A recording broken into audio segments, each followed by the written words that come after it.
Hello, and welcome to AI Insights, the Executive Brief. I'm Ben's AI avatar, here to introduce our exciting series where we dive deep into the world of AI, business, and tech strategy. Each week, Ben Bowman chats with executives and thought leaders to explore the transformative impact of AI and discuss broader business and technology strategies. Even at this stage in July 2024, we've only seen about a 38% adoption rate of businesses in the U.S. of AI tools, right? So we're still really early in this curve. In another year, it'll be probably 50 to 55% adoption rate. And then by 26, we'll have a data set that can say, well, what is the process that companies go through? Today, we're thrilled to have Emmanuel Rose. I would like to take a stand on this and say, yeah, the machines are important, but we have to maintain our humanness, the spark of creativity, and that's where I wrote that book about authentic marketing in the age of AI. An expert fly fisherman and the founder of Strategic eMarketing, a digital marketing agency serving both B2B and B2C clients. With over 15 years of experience, Emmanuel is also the author of 2 book series, one on marketing strategies, including marketing to Gen Z and authentic marketing in the age of AI, and another on nature and natural history for kids. So let's dive right in and hear Emmanuel's fascinating insights on marketing, AI, and his passion for nature. My name is Emmanuel Rose, and I'm the founder of Strategic eMarketing, which is a digital marketing agency that serves both B2B and B2C clients. And we've been going for about 15 years now. And I have written 2 series of books. One is about marketing and some of the things we're facing. One book's about marketing to Gen Z, some social media marketing book, and then authentic marketing in the age of AI. And so I have a second series of books that's about nature and about introducing nature and natural history to kids, both the picture books and chapter books. Nice. So those are 2 very different areas, right? Obviously, AI, we'll get into that in a sec, but what prompted you on the nature books and the stuff for kids? Well, the grandkids came along, and I wanted to make sure that I influenced how they grew up, even if I wasn't with them very often. And so I've written the grandkids into the books, and they each star in at least one book, and then they're co-stars in the other ones. So all taking place in northeastern Oregon, which is a very remote spot. And so we talk about animals and what and values clarification. So it's been a fun way to connect. Nice. Yeah, I'll make sure to post for the viewer or listeners right now, I'll make sure to post all the links to all the books that you have, plus your social and everything, because you have a lot of interesting stuff that you're doing. Now, we met because I was on your podcast, which was a lot of fun. And since then, I've been excited to kind of reverse roles, right? Sit on the other end of the table with you and have a conversation, getting your perspective.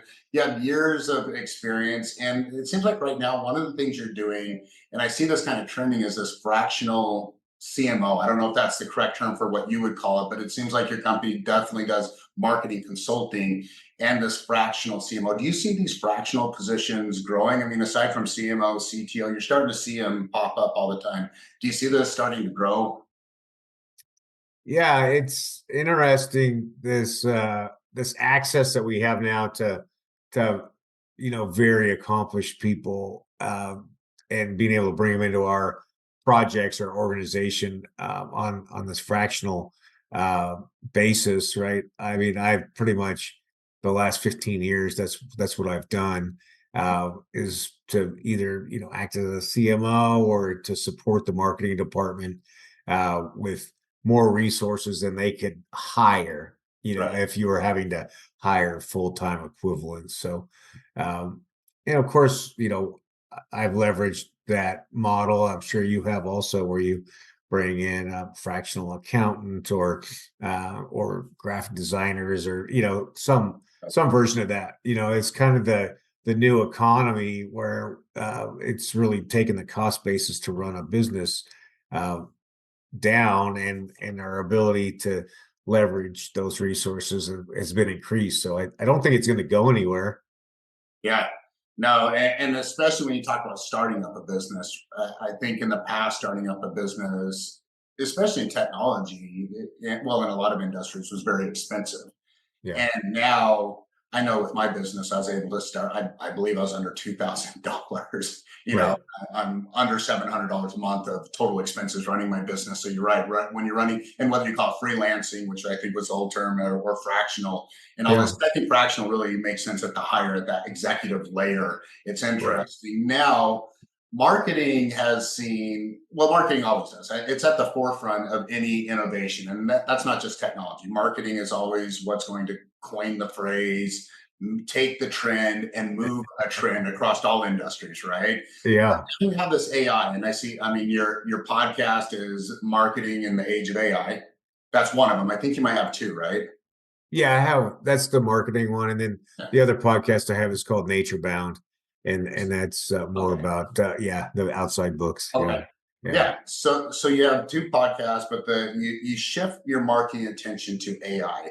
When was that strategic shift to AI? Was that a year ago? Was that 2 years ago? Or where did you start seeing like, hey, I need to start strategically looking at this maybe a little different?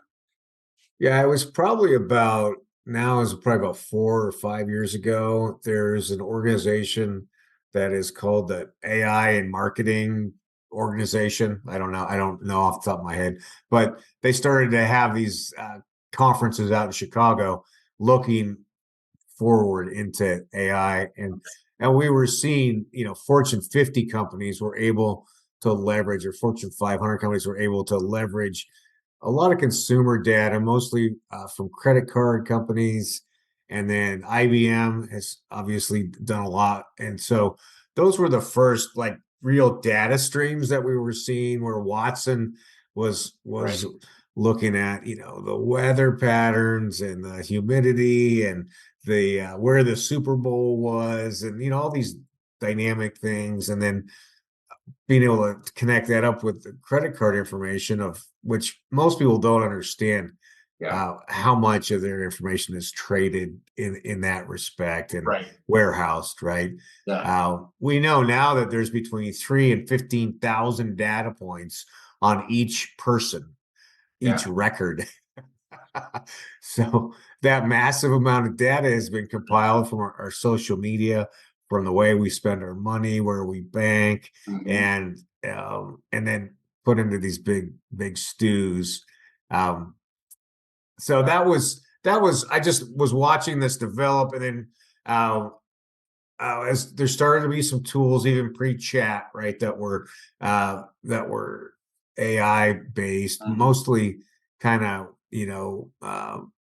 at least the tools that I saw were kind of crazy crypto guys who had finally figured out how to do some things. And then that's when I was like, well, I would like to take a stand on this and say, yeah, the machines are important, but we have to maintain our humanness, the Yeah. spark of creativity. And that's where I wrote that book about authentic marketing in the Yeah. age of AI.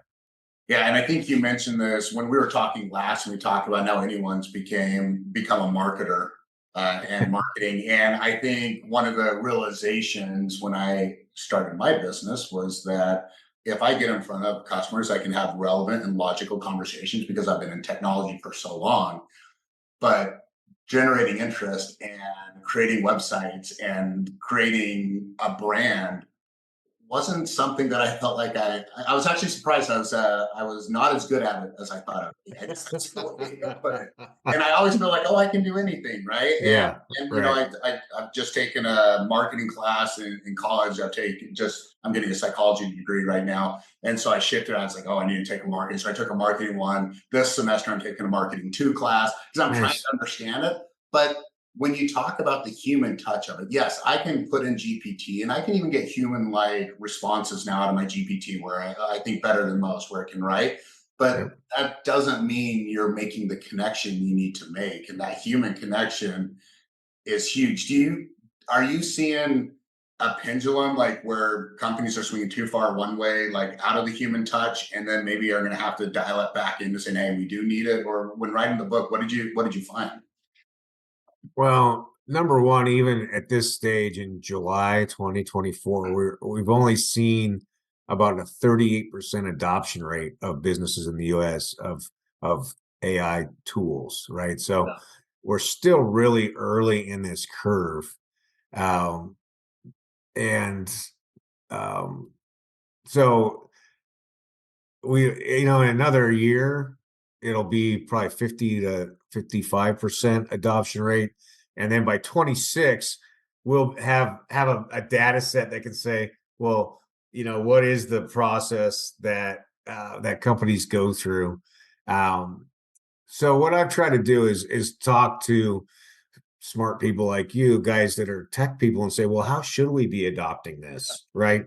How should a company establish a task force and understand what's available right now and what areas of the business uh, they can innovate with AI? I mean, just like, for instance, accounts payable, right? Like the invoices in, and the way that the visual learning can categorize and do what typically would be a clerk's job, that can all be done by AI. Beautiful. I think that's a beautiful Yeah. approach. And the filing systems that are cloud based or server based, where you have much better searchability of whatever documents that you used to put into a filing cabinet, you can now put on online, Yeah. right? Like, I think that's beautiful, and that frees up a human from something that was a monotonous Right. grind of a Yeah. job Yeah. to go to someplace else in the business and innovate. Yeah. Uh, so, yeah, those are some of the things I was thinking Yeah, about. I love that. And yeah, definitely the automation of tedious tasks, right? I mean, you can create things with AI quickly, but that's one thing, but there's still a manual process to creation. Then that automation you're talking about is huge. It's also interesting that a lot of marketing, they're so focused on the AI writing, and I think AI writing will get there. And I think with the right prompts, you can have decent responses. But for the most part, I see if you, because I get emails, I think we all do as executives, we get emails all the time, and you're like, oof, like that. Yeah, It's just painful to read now. If you read if you have GPT write an email and you don't read that and be like, that is at least 20 to 30% garbage, you're not, right. you don't have a pulse on even the English language in a way because of how off it is. And, using repetitive words like delve. I got an email that says, I'm keen to delve into, and I'm like, nope, no human ever talks like that. Well, I mean, at least no American. Maybe in Britain they talk like that. I don't know. Well, if you say it with a British accent, yeah, it actually does. It makes it fun, huh? Yeah.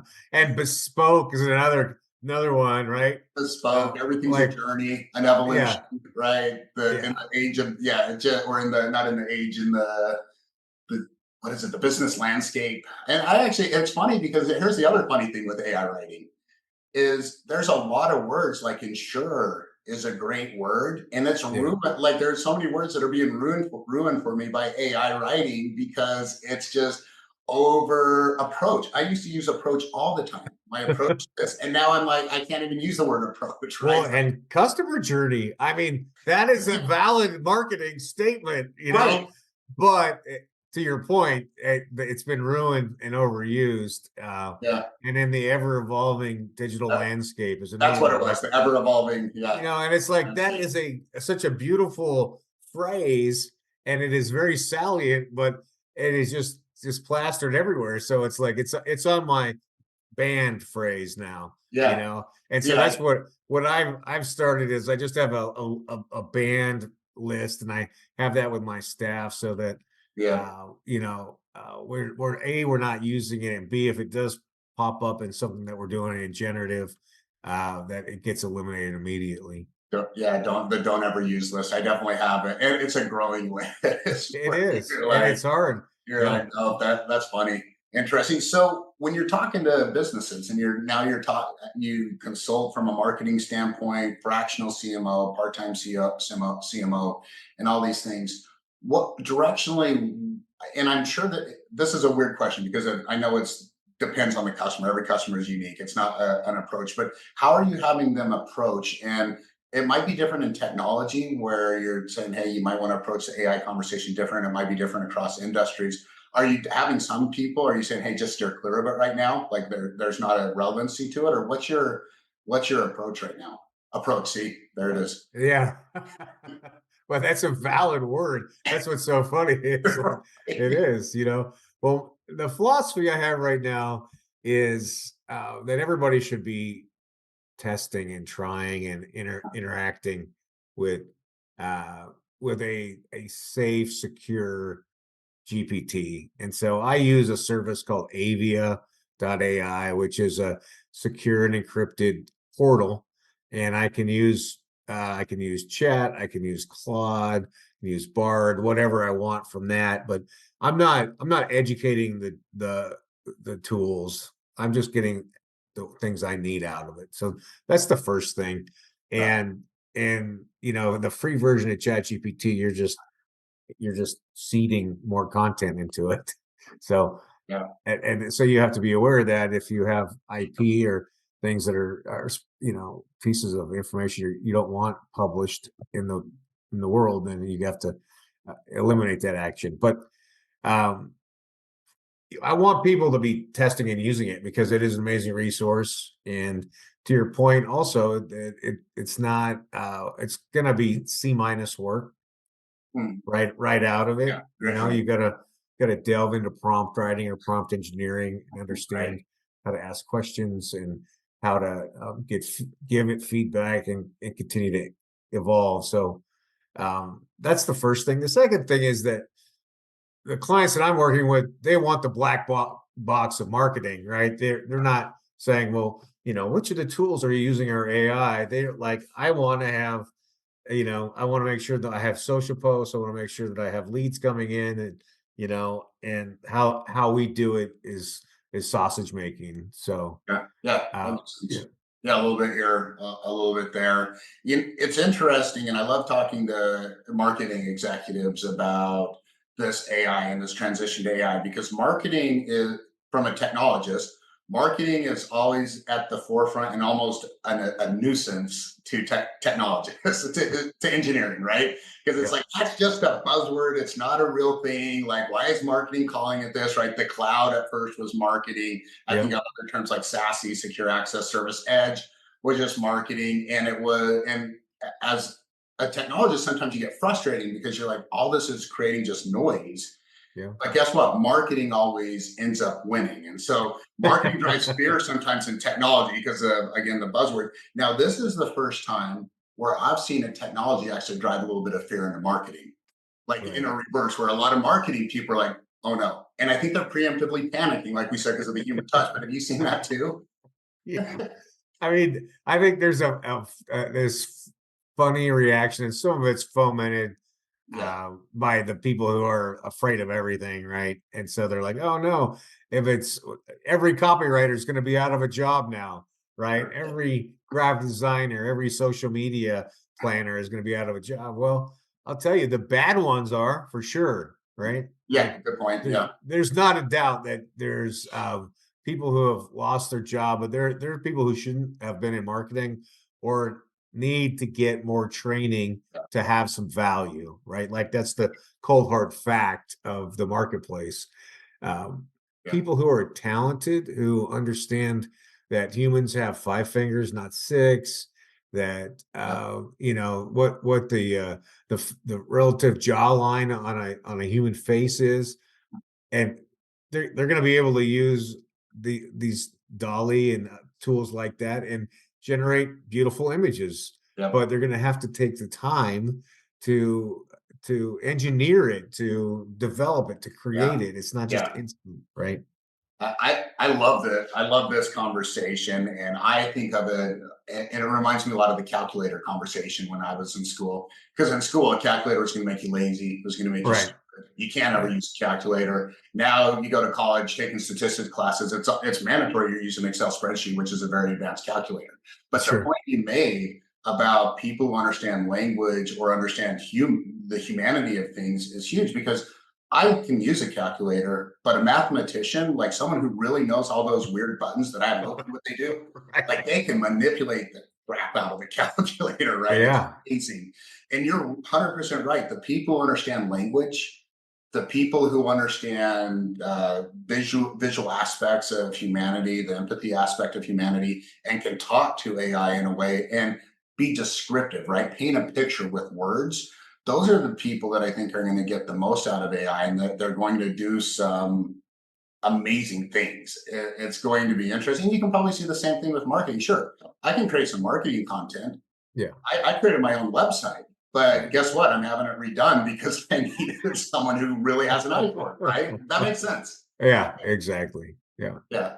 Yeah. So where what have you seen in marketing that compare? I don't know if there is. I mean, you've been in marketing for a while. Have you seen anything from a technology standpoint? Maybe the iPhone, I don't know, PC, like I don't know. Like what have you seen from a technology standpoint that has created the fear, the buzz, and all the emotions wrapped around the AI? Is this unique, or have you seen this similarly before?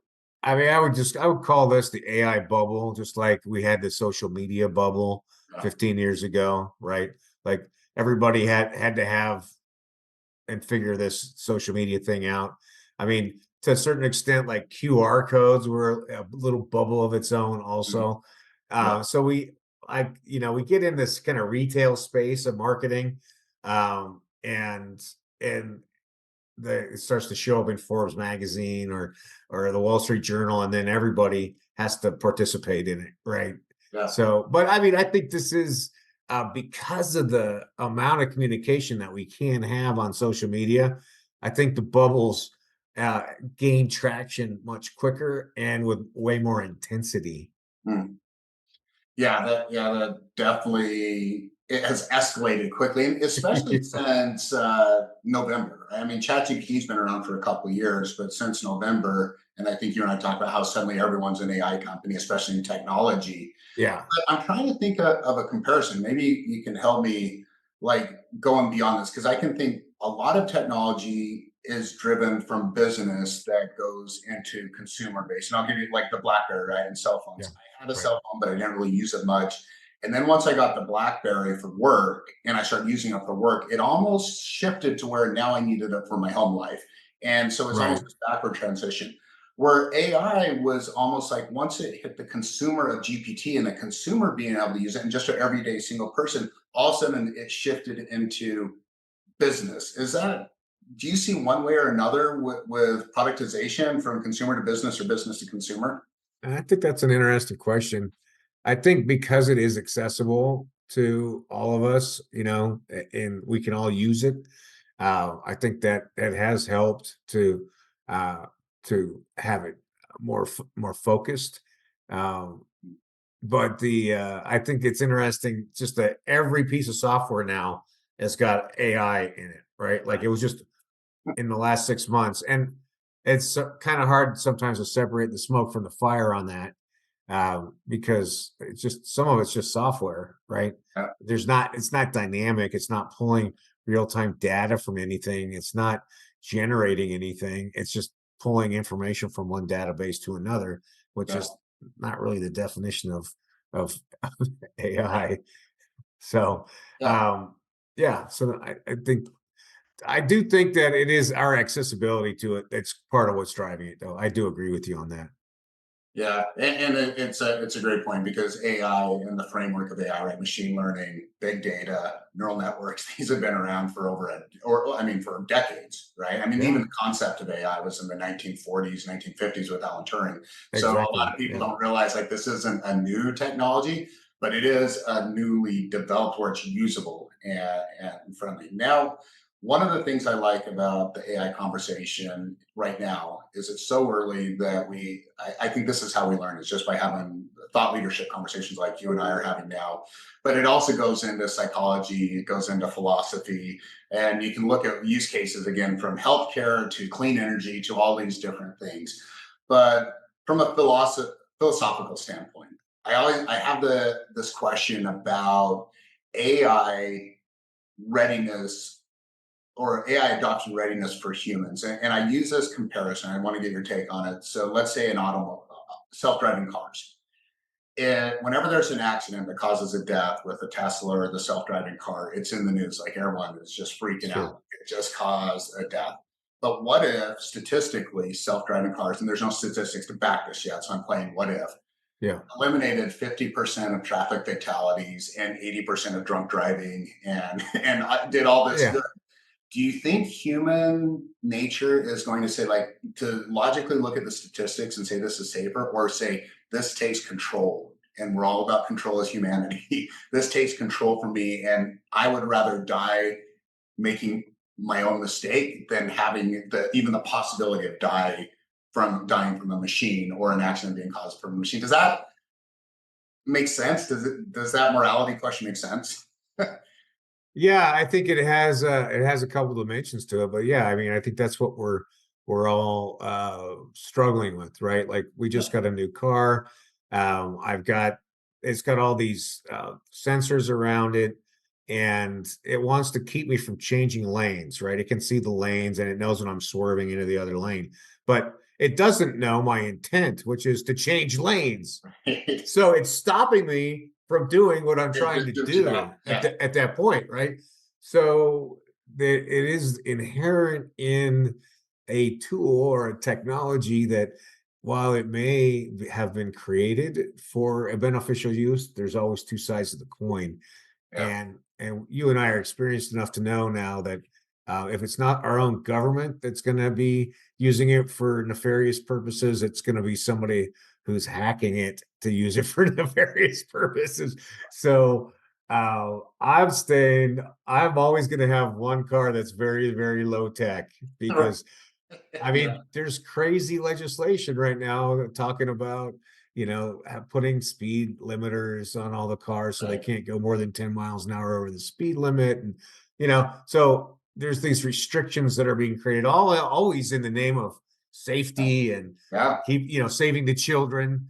Um, but Uh, it does not take a lot to take that safety feature and turn it into a limiter. Yeah. that's such an interesting point. I'm glad I even brought that up because I never even thought about the control factor of that. I always thought about the human adoption, right? Right? That Yeah. perspective of human adoption, but this idea of control. And this actually is interesting because you look at Elon Musk Neuralink and putting a chip in your head that, like my dream, if anyone asked my superpowers, I could speak every single language in the world. Uh-huh. And let's say I could put a chip in my head to speak, and it allowed me to speak every single language in the world, just fluently, be able to just pick up and speak. Yeah. That's amazing. But then you just mentioned that control aspect of it, Yeah. and the idea of someone hacking into an automobile. Now you're giving someone, if it's digital, now someone can hack into your brain. Right. Imagine the havoc someone can cause. I mean, my brain already hacks itself at times and causes havoc, right? But Yeah. like, yeah, that's an that control aspect. That's probably across the board with AI, and I don't know how you govern that. Yeah. I don't know that it's governable. And we do know that adoption is very straightforward. You just look at what happened, the world in the last 3 years, and we adopted a lifestyle where we all sat in our house out of fear over essentially the common cold, right? Right, right. So they can hack our brains in a variety of ways by fear, by social media, by messaging. So this is well documented. Yeah, Um, so that's why I tend to go more to the side of I want to maintain my freedoms and not have a chip in my head, not have a car that can be hacked, yeah, yeah. because it's almost a guarantee that that tool will be used for something dark at some point. Another great point. I love that. The fact that we think that just because that we need technology in our brain for them to psychologically hack us is, yeah, you're right. That's 100% not right. The biases that are created on social media every day and the things that we consume and see that we don't even realize. You're right. Yeah, We're as long as we're viewing external media from third party media, we're being in a way programmed to think a certain way or attempted to be programmed. I love that thought. Okay, I want to shift over now to the nature thing because I'm curious about your nature books. Is this? obviously the grandkids make sense, right? You have grandkids, you want to leave a legacy with the grandkids, you want something that endears them to you and you to them, and that you can, that I think is beautiful. Is there something, are is there something about nature that draws you to it? Is that something, is that a passion as well, just nature in general? So you combine two passions and put them into one, or what's the nature aspect of this?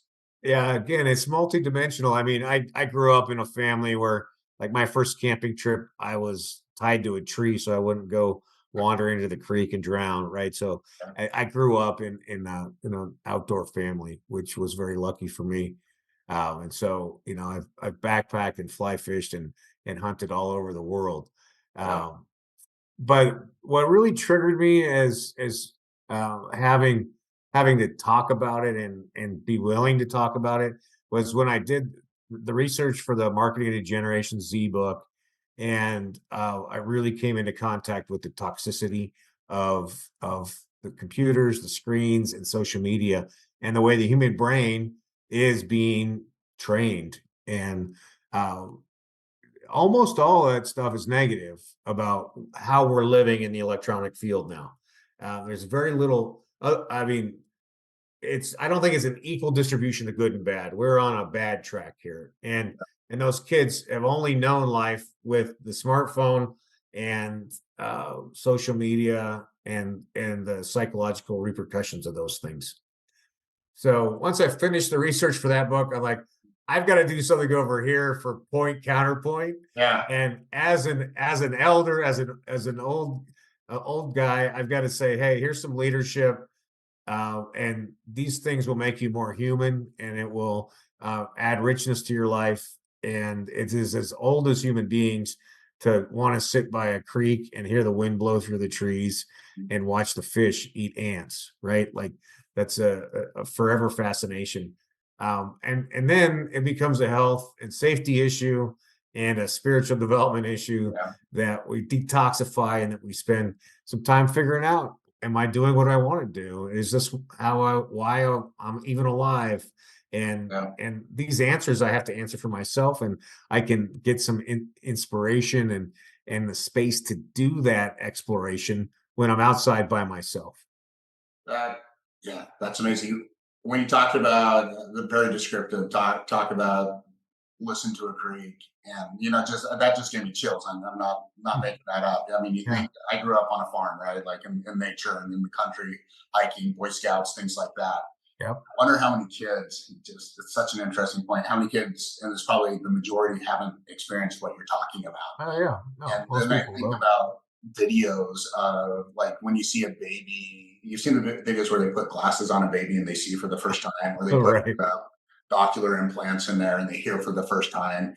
And they're Yeah. just overwhelmed with just the sensory, like, joy and happiness, that they start crying because they're so happy. I wonder Yeah. how many kids, if we took them out nowadays, I'm talking like 10 to 15 years old, and put them in nature and was able to get them to shut down and not worry about everything, if they would have a similar sensory reaction to just seeing for the first time, feeling for the first time. I know that's probably where you're going, but to me, it's such a beautiful thought of what that could be. Yeah, and that's why part of what I do is I sponsor a summer camp called Camp Jack Hazard, which is in the Sierra Nevada in California, outside of Yosemite, Yeah, because it takes these kids who might not have ever seen snow and never been outside of the city, takes them out and puts it at 5,000 feet just outside of Yosemite. They all go backpacking for 3 days. Like they see they don't have a cell phone, they don't see the Starbucks or McDonald's, and they have that joy that you're talking about. And yeah, there are maybe one kid a year that you send home early. The rest of them are so happy to be there, and then they want to go back the next year. yeah. They'll remember it forever. Yeah. Absolutely love that thought. Glad we had that portion of the conversation. That's amazing. So, last thoughts, leaving it with you. Also, again, I'm going to post all your, how to purchase your books. I'm going to post your LinkedIn, any social, but go ahead and leave how people can get a hold of you, and any other information you want to leave with, or even any thoughts you want to end with. Oh, sure. Yeah. So you can Google Emmanuel Rose or go to emmanuelrose.com, and I'll show up first for both of those things. And I'd say let's just stay focused on using uh, these digital devices and software as tools and keep them working on our behalf, and then turning them off and going and doing something else every day so that you remember to live a full and rich life. Yeah. Awesome, Emmanuel. Thank you for joining me. Like I said, since I talked to you the first time, I've been looking forward to it. Far surpassed my expectations, Oh, and I had high expectations, and it surpassed it. I mean, what a wonderful conversation, and thank you so much for just sitting down with me. And I look forward to collaborating with you more. So thank you. you bet, Benjamin. It's been fun to talk to you today, and thanks for having me on the show.